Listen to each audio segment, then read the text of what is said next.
Olá, gente, tudo bem? Como está por aí? Como está a vida aonde você está agora? Escreve nos comentários. Eu sou da Inglaterra, eu sou da Espanha, eu sou do Brasil, eu sou do norte do Brasil, eu sou de Manaus, eu sou do Rio Grande do Sul, eu sou do Uruguai. Escreve, eu adoro ler esses comentários. Eu espero que você esteja bem, que você tenha tido um ótimo final de semana. E agora nós vamos terminar o domingo juntos e eu vou responder 4 perguntas que vocês fizeram, tá bom? Depois da vinheta.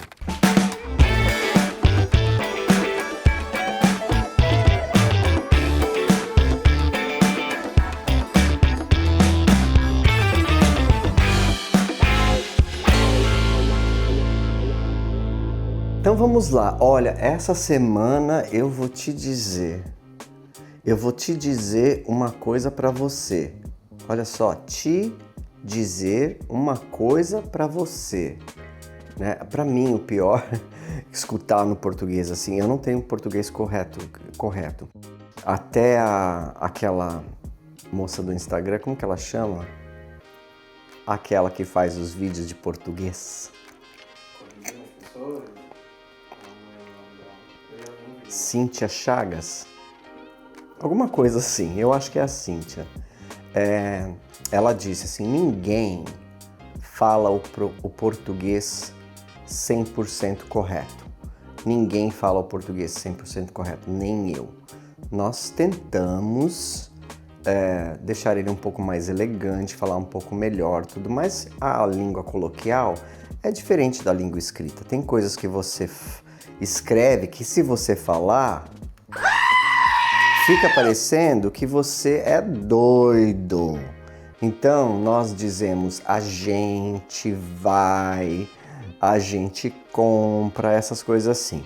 E vou falar uma coisa para vocês. Eu não corrijo ninguém. Eu acho super deselegante corrigir as pessoas, tá?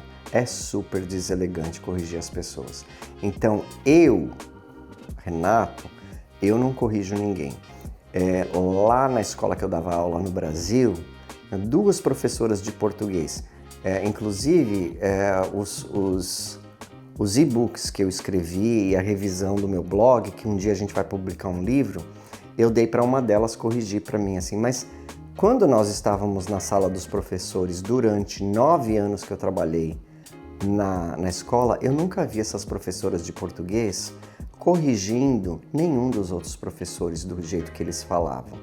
Então, assim, eu acho realmente deselegante corrigir as pessoas, a não ser que a pessoa me peça. Por exemplo, nós temos funcionários brasileiros que falaram assim, quando eu estiver falando inglês, se eu falar alguma coisa errada, você me corrige.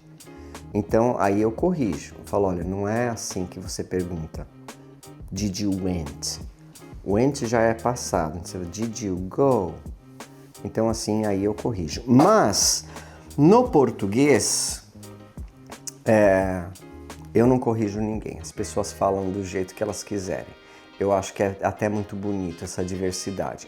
Mas eu estava falando, você vê, eu já fui e dei uma volta. Uma coisa que me incomoda são essa linguagem dos vendedores de telemarketing que acabaram copiando as técnicas de venda dos americanos, porque em inglês você diz we are going to be researching. Isso existe, isso é correto falar no inglês, mas no português, traduzido ao pé da letra, nós estaremos encaminhando, isso daí não existe, então isso aí me incomoda um pouco, eu acho um pouco feio, mas tem coisas que também eu falo errado. E é difícil, o português é uma língua difícil. Às vezes, tal verbo não tem plural, não tem uma coisa, então assim, é difícil. Ainda mais que agora, né, depois que eu mudei para cá, a língua portuguesa mudou, tem coisa que não tem mais acento, eu nem sei mais nada. Tá bom? Então vamos lá, que esse quadro não é para aula de português, é para responder as perguntas dos inscritos. E a primeira pergunta é da Mar de Bel, tá escrito Bel, mas eu acho que a pronúncia é Bol, mas vamos, não sei. Desculpa se eu falei errado. Renato, se uma pessoa que mora nos Estados Unidos deseja comprar uma casa na Flórida, viu essa casa quando esteve aí, se apaixonou por ela, mas ela não está à venda. Existe a possibilidade de o corretor fazer uma oferta irrecusável e o proprietário decidir vender? Isso já aconteceu com você? Existe, porque tudo nessa vida tem um preço, tá? Tudo nesta vida tem um preço. É só você ter o dinheiro para chegar naquele preço. Se tem uma casa que custa 500 mil e a pessoa tá à venda, não tá à venda, mas eu compro, eu te dou 1 milhão por ela. Ele faz a mala dele, ele se dana dali e vai embora e você fica com a casa para você. Então existe, se você quer mesmo e você é aquela e você quer aquela, faz uma oferta mesmo que não esteja à venda e de repente a pessoa pode, se for uma oferta irrecusável, a pessoa pode vender. Já aconteceu com você? Não, nunca aconteceu comigo, tá bom? Muito obrigado pela sua pergunta, muito interessante a sua pergunta. A segunda pergunta foi feita pelo Cristiano, com H, Cristiano, que nem os americanos chamam o meu empreiteiro, Cristiano. Renato, além dos impostos tradicionais sobre a propriedade, que é o Property Tax ou o IPTU, muitos bairros novos em Orlando têm uma taxa anualmente chamada CDD. Você poderia explicar o que é essa taxa? E é obrigatório que ela seja mencionada explicitamente no momento da venda de uma casa? Muito boa sua pergunta, Cristiano. O CDD é o Community Development District. É uma taxa de desenvolvimento da comunidade que ela é anexada ao IPTU e você tem que pagar. Por quanto tempo? Às vezes por 10 anos, às vezes por 20 anos, às vezes por 30 anos, às vezes para o resto da vida. Lugares como Celebration, que falavam que o CDD era de 10 anos, agora, depois que venceu os 10 anos, eles aumentaram para mais 10 anos, ou para mais um tempo, eu não sei ao certo. Mas essa é a taxa que, por exemplo, quando uma nova comunidade ela é feita, existe um investimento muito alto, não só a aquisição do terreno, mas as vias, as ruas, as calçadas, a iluminação, aos esgotos, principalmente aqui na Flórida Central, é preciso que se construa reservatórios de água de escoamento, que chamamos de piscinão, não é? Então tem que se construir um em cada uma, se não tiver um lago natural. Então tem que se construir essas coisas. E isso dividido, que são milhões e milhões e milhões e milhões de dólares, eles dividem pelo número de casas que aquela comunidade vai ter e ver quanto que seria a responsabilidade de cada proprietário, 200 mil dólares. Aí divide isso por 10 anos vezes 12 meses ou 20 anos vezes 12 meses, daí dá uma taxa de CDD lá de 2.500 dólares por ano que você tem que pagar. É obrigatório essa taxa? É. Você tem que pagar, porque se você não pagar, você não paga o IPTU. Se você não paga o terceiro IPTU, sua casa pode ser vendida num leilão de IPTU. E depois que alguém comprar essa casa, você tem que sair do imóvel, entendeu? Mesmo que ela seja residência primária. Agora, a pergunta que você não fez é o seguinte: qual é a diferença do CDD e do HOA? HOA é Homeowners Association, ou seja, o condomínio. Nós podemos explicar assim: o CDD é para as ruas, a iluminação pública, é uma coisa pública. O CDD ele é feito por uma entidade do governo que administra esse dinheiro na construção dessa comunidade, desse bairro ou dessa área. E ela é obrigatório o pagamento. E ela cuida das coisas grandes. Por exemplo, talvez os parques que tenham ali naturais, ou as reservas naturais, ou a iluminação dos postes, das vias. Isso aí é tudo essa entidade governamental que cobra esse CDD e que administra esse dinheiro. A HOA ou o condomínio é uma associação privada, pode ser de moradores ou não, e ela cuida de coisas específicas do condomínio.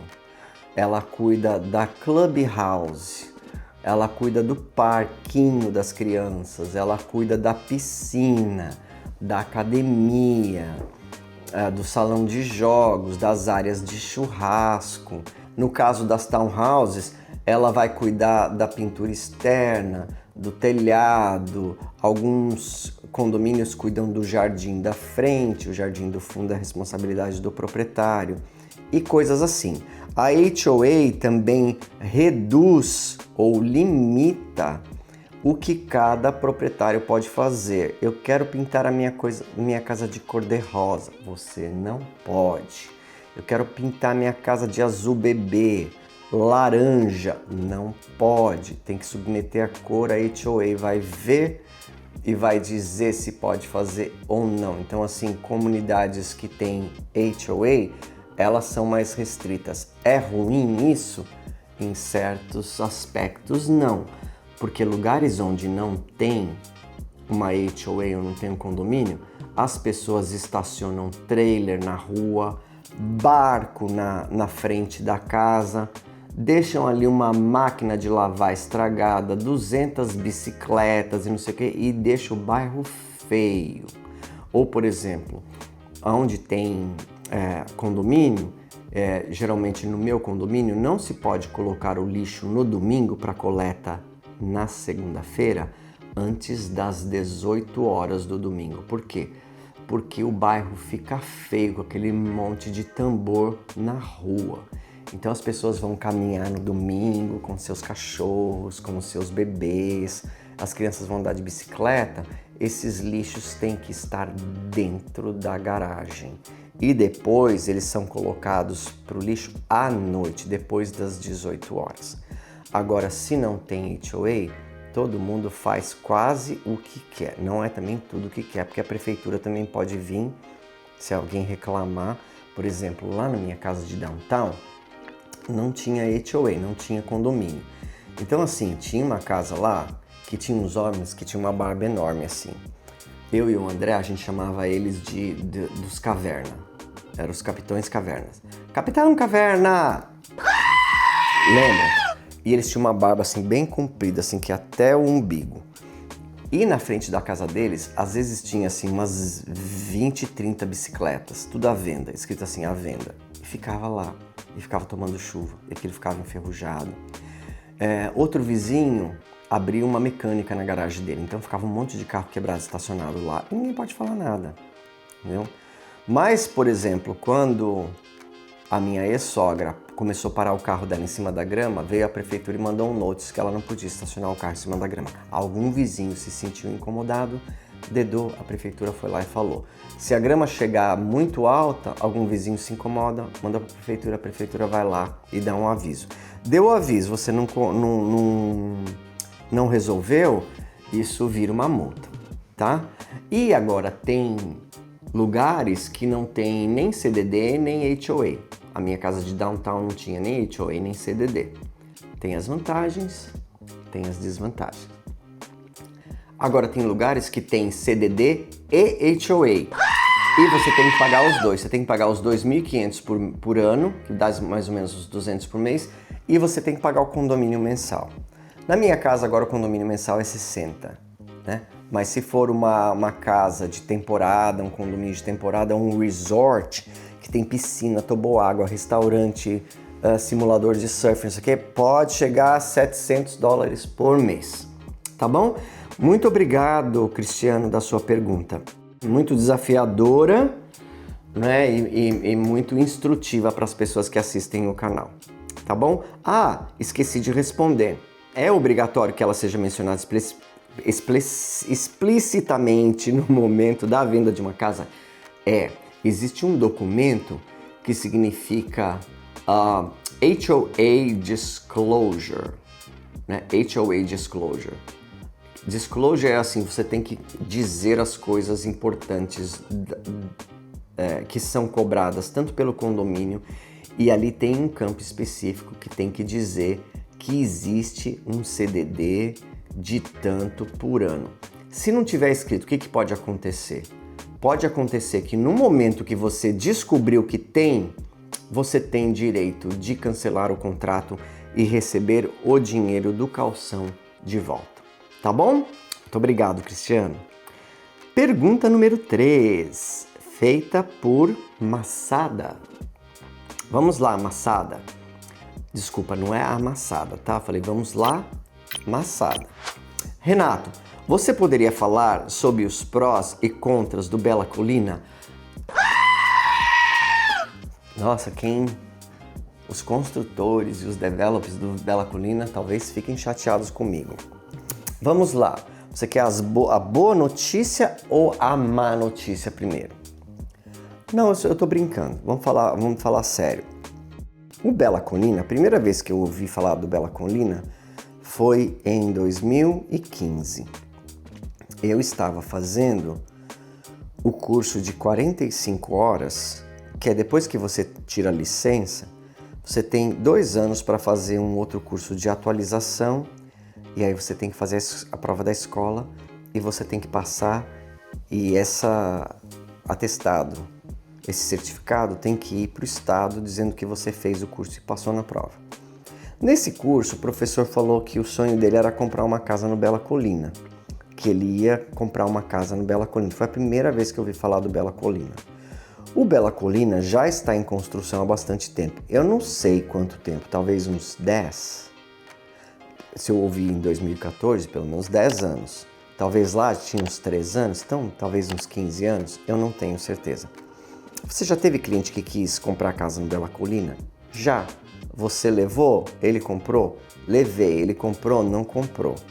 Você já fez filme no Bela Colina? Já fiz filme lá no Bela Colina. Mostrei uma casa do Dávila, linda, maravilhosa. Mostrei casa da Fernanda Negromonte, que ela deixou eu filmar. Então, assim, o que você tem para falar do Bela Colina? O Bela Colina é lindo, tá? É um condomínio lindo. É um condomínio de alto padrão e altíssimo padrão.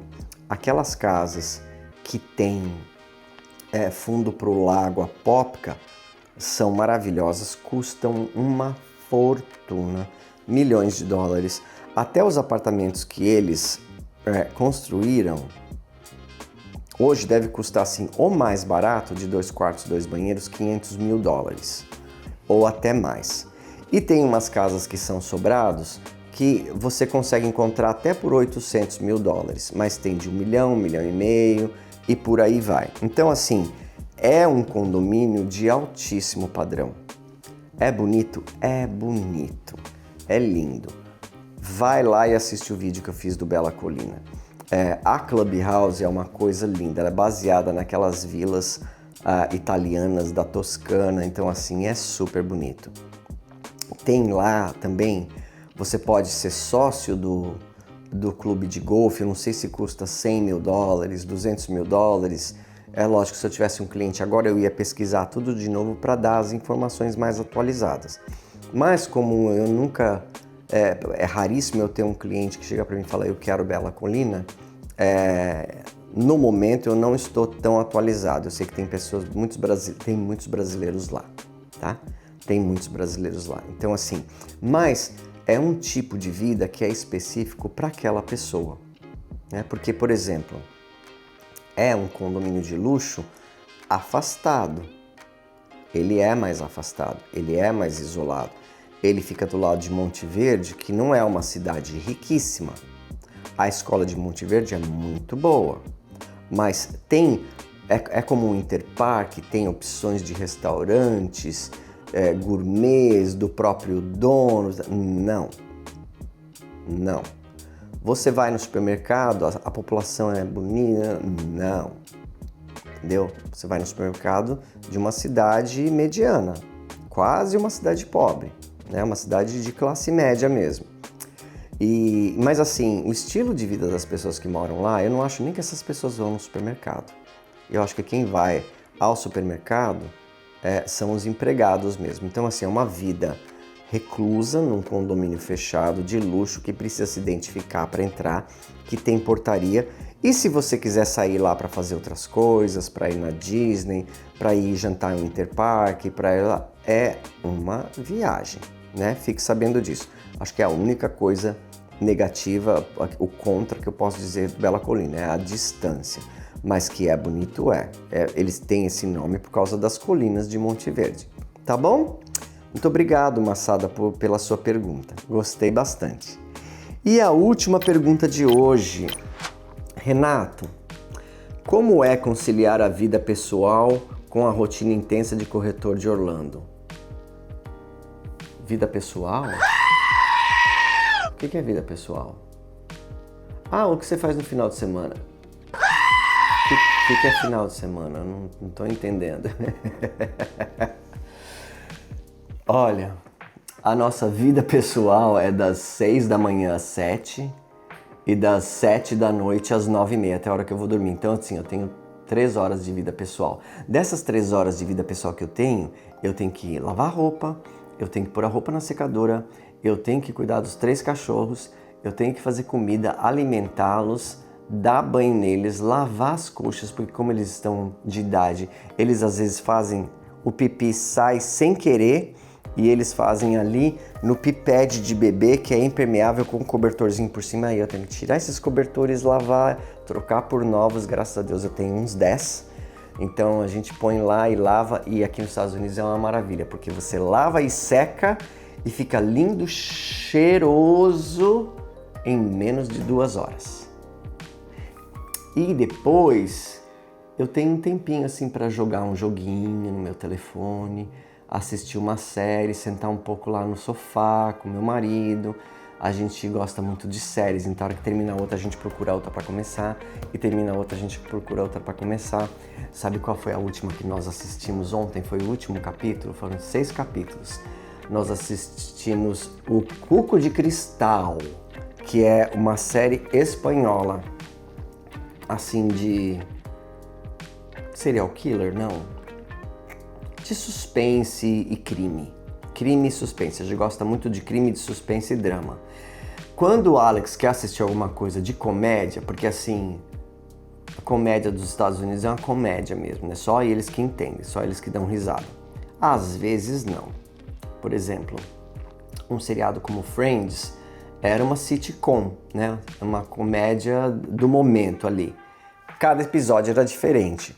Então, assim, até que era engraçado. Tem algumas bem engraçadas, algumas bem legais. Mas o americano tem um gosto para essas comédias de pegar o sorvete e enfiar na cara, assim, que eu realmente fico assim, né?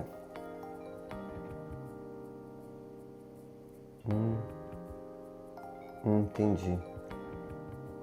E também, quando a gente mostra algum filme para eles que tem uma comédia brasileira, eles também não entendem. Eles fazem a mesma cara que eu faço. Então, assim, é esse tempo que eu tenho pra como se diz, pra vida pessoal. Você sai de casa? Saio. Eu venho pra cá e volto pra casa. Saio com os clientes, mostro casa em vários lugares, depois eu volto pra casa. Passo nas obras e vou nas lojas de design, decoração, pisos e revestimentos e mobília, e volto para casa. E o que você faz então? Eu gosto de ir em shows, eu gosto de ir em restaurantes. A coisa que eu mais faço é ir em restaurante. Nem no cinema eu vou mais, tá? Porque a última vez que eu fui no cinema eu falei pro Alex, Alex, para com esse negócio de cinema. Para com esse negócio de cinema, porque você congela dentro do cinema aqui nos Estados Unidos. O ar-condicionado é tão forte que eu levo uma blusa de capuz que eu ponho assim, olha. E essa blusa tem que ter bolso, alguma coisa, porque a minha mão fica gelada, de tão gelado que é lá dentro. E aí as pessoas falam, as pessoas olham no celular na hora do filme, daí fica aquele clarão assim. Ou às vezes o telefone toca. Às vezes você está muito longe da tela, às vezes você está muito perto da tela, a tela fica borrada. Então, assim, não existe. Acho que depois da invenção da televisão de tela plana e grande, porque assim, o tamanho da tela é a distância que você está dela. né? Se você tem uma tela desse tamanho, mas você está assistindo aqui, o pedaço que não tem tela é só isso aqui, então a tela é gigantesca. Você está no cinema, lá na última cadeira, a tela fica desse tamanho, assim, ó. Você vê a tela desse tamanho, então é a distância que você está da tela. Hoje você tem uma televisão de 75, 85 polegadas na sua sala de TV, não tem lugar mais confortável do que esse para você assistir. Agora, vamos no cinema, depois a gente toma um sorvete, ou vai jantar e depois vai no cinema.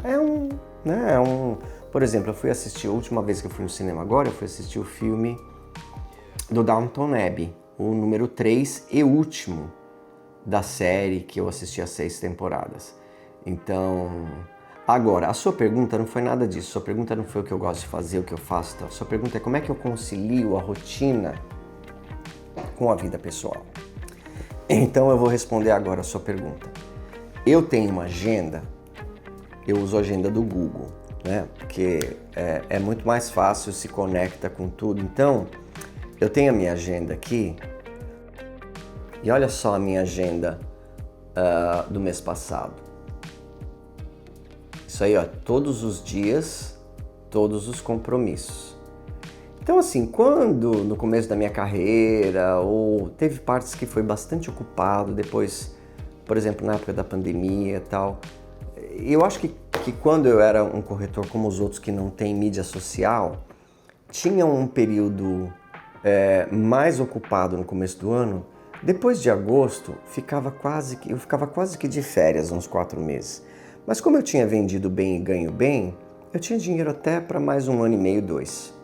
Então eu ficava e fazia mais coisas em casa, cozinhava mais e fazia mais bolo, cuidava do jardim, passeava mais com os cachorros, que eles podiam andar, agora quase não pode andar porque já estão bem velhos mesmo.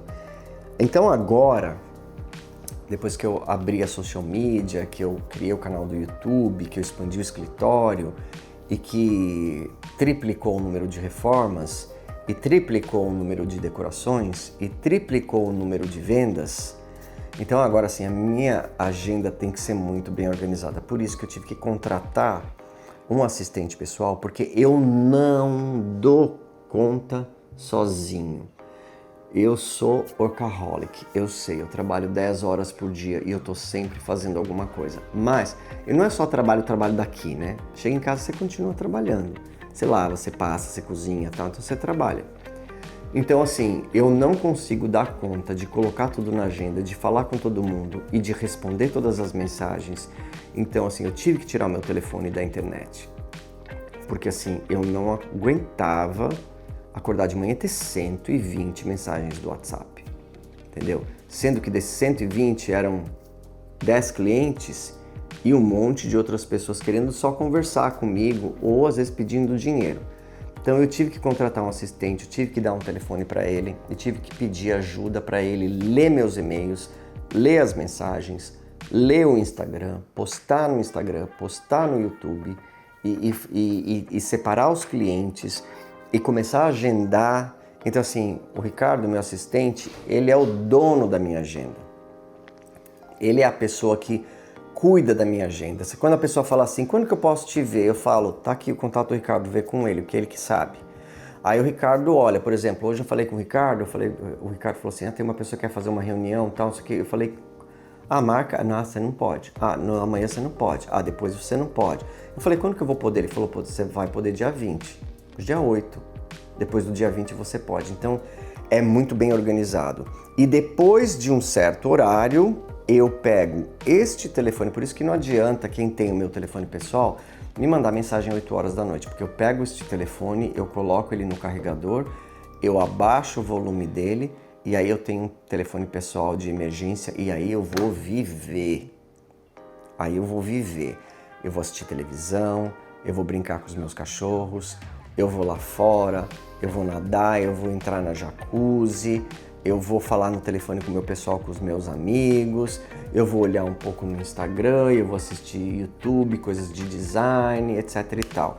Então, para eu conciliar uma coisa com a outra, eu tenho que ter um horário fechado, que é de trabalho, e aí não misturar, né? Eu não posso, no horário de trabalho, ficar lá no Facebook, ficar lá no Instagram. tá? Fica lá não sei aonde, fica lá não sei aonde. Não, hora de trabalho é a hora de trabalho. Eu tenho horário que é para eu olhar no Instagram, porque o Instagram ensina muito também. Eu aprendo muitas coisas de design e decoração no Instagram.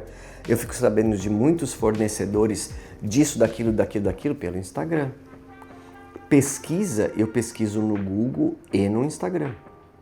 Eu pesquiso na Amazon, eu procuro outras coisas, outras técnicas. Então, assim, eu tenho um horário para fazer isso também. Então, assim, é você ser regrado e você ter um horário de trabalho e o seu horário de lazer e de descanso ser quase imexível. Porque você tem que ter um jogo de cintura para abrir algumas exceções. Por exemplo, tem um cliente seu que já está falando com você, mas ele só vai poder olhar os imóveis no domingo. Você tem que ir no domingo, tá? Mas aí depois você não faz mais nada. Ou se você já sabe que você vai ter que ir no domingo, você faz o seu sábado virar o domingo. Ou você faz a sua sexta ser meio período, o seu sábado vira o seu domingo e daí você trabalha no domingo. Não pode ficar trabalhando. Eu já fui dessas pessoas que trabalham de domingo a domingo, assim, e pegava tudo que vinha e tentava fazer tudo sozinho e assim, eu fiquei doente. Fiquei doente, porque não é fácil. Então, assim, ter uma agenda. Agora, assim, ainda mais eu que tenho duas profissões, né? Eu fico assim, às vezes. Outro dia eu conversei com um cliente que virou meu amigo e ele falou assim: o meu amigo corretor não vendeu, já não vende nada faz mais de um ano. Aí eu fiquei pensando assim, pô, não vende nada há mais de um ano. E ele tá fazendo o que para vender? Nesse ano inteiro, o que ele fez? Ele ficou sentado esperando que caísse um cliente do céu? Ele tem Instagram? Não. Ele tem YouTube? Não. Como que ele consegue cliente? Ele conversa com os parentes, ele avisa um ou outro e tal. Então assim, nossa, essa pessoa deve ter uma vida excelente, né? Ela jamais vai ter estresse, pressão alta, nada, porque ele deve ficar em casa sem fazer nada, esperando as coisas caírem do céu. Lógico, isso deve trazer também uma baita de uma ansiedade, você não ter dinheiro, né? Porque não ter dinheiro é um problema, ter dinheiro também é um problema. Tá, eu sei porque eu já tive problema, porque eu não tinha dinheiro, e quando você tem dinheiro também tem problema, vem com muitos laços. Então assim, às vezes eu fico assim, puxa, que delícia seria, né, você poder viver, mas aí eu fico pensando assim, o que eu ia fazer, né, o que eu ia ficar fazendo? Eu não consigo ficar sentado na frente da televisão uma tarde inteira, um domingo inteiro. Eu assisto um filme, eu tenho que levantar e fazer alguma coisa. Vou fazer um bolo, eu vou inventar, eu vou jogar um pouco no computador, depois eu vou olhar um livro de design, ou eu vou lá fora, eu entro na banheira, mas eu não consigo ficar sentado na frente da televisão, assistir um atrás do outro. O Alex consegue, tá? O Alex consegue. Eu não consigo. Acho que os americanos, em geral, eles foram muito assim, criados na frente da televisão. Então, é isso aí, é você ter a sua agenda. Se você não tem cliente, porque o corretor de imóveis é assim, eu vou te falar. Ele está trabalhando com o cliente, ele está animado, ele vai, trabalha. Depois que vende, depois que você entregou a chave e você pegou a sua comissão, sabe o que acontece? Você está desempregado. Você sente aquele negócio de que você está desempregado. É como aquela pessoa que está desempregada e segunda-feira todo mundo vai trabalhar e você não tem que fazer, que você dá um negócio ruim em você, porque você não tem o que fazer. Já aconteceu isso comigo muito. Acaba aquele cliente e você está desempregado. Então, quando você ficou desempregado, aquele cliente, você recebeu sua comissão e você está desempregado, o seu emprego agora é achar outro cliente. O seu emprego agora é pensar que maneiras você vai poder fazer para aumentar a sua carteira de clientes.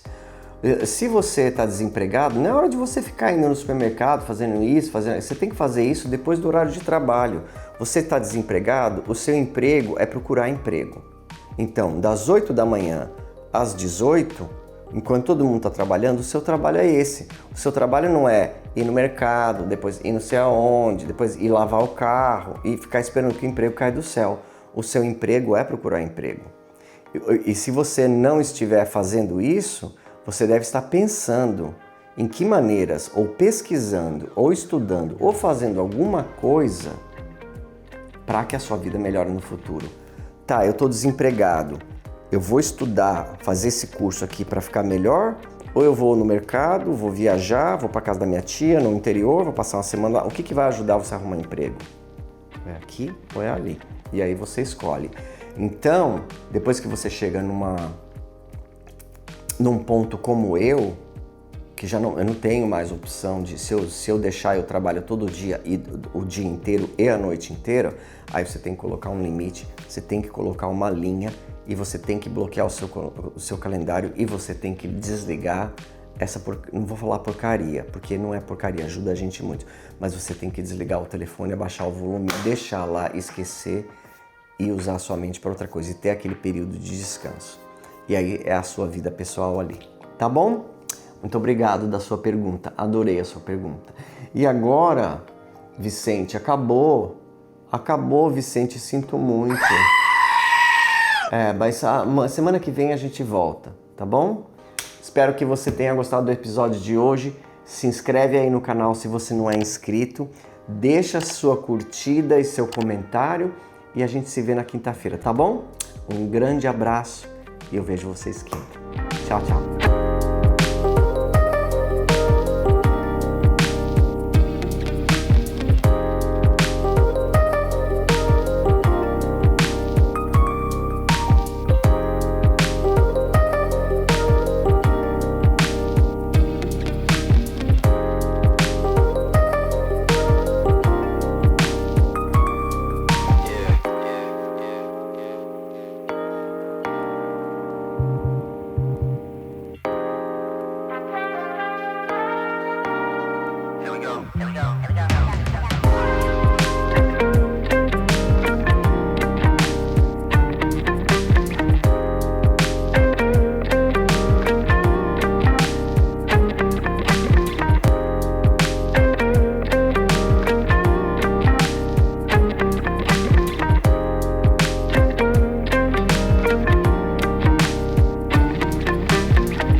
Antes de encerrar o vídeo, eu queria fazer um pedido muito especial. A ONG Amigos de São Francisco está prestes a realizar um grande sonho: comprar definitivamente o sítio em Ibiúna, onde hoje acolhe centenas de cães e gatos resgatados do abandono. O valor é de R$360 mil e já foi arrecadado 80%.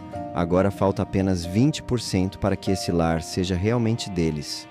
Desde 2012, a ONG já transformou a vida de mais de 2.000 animais. Muitos foram adotados, mas outros, especialmente os mais velhinhos, provavelmente passarão o resto da vida no abrigo.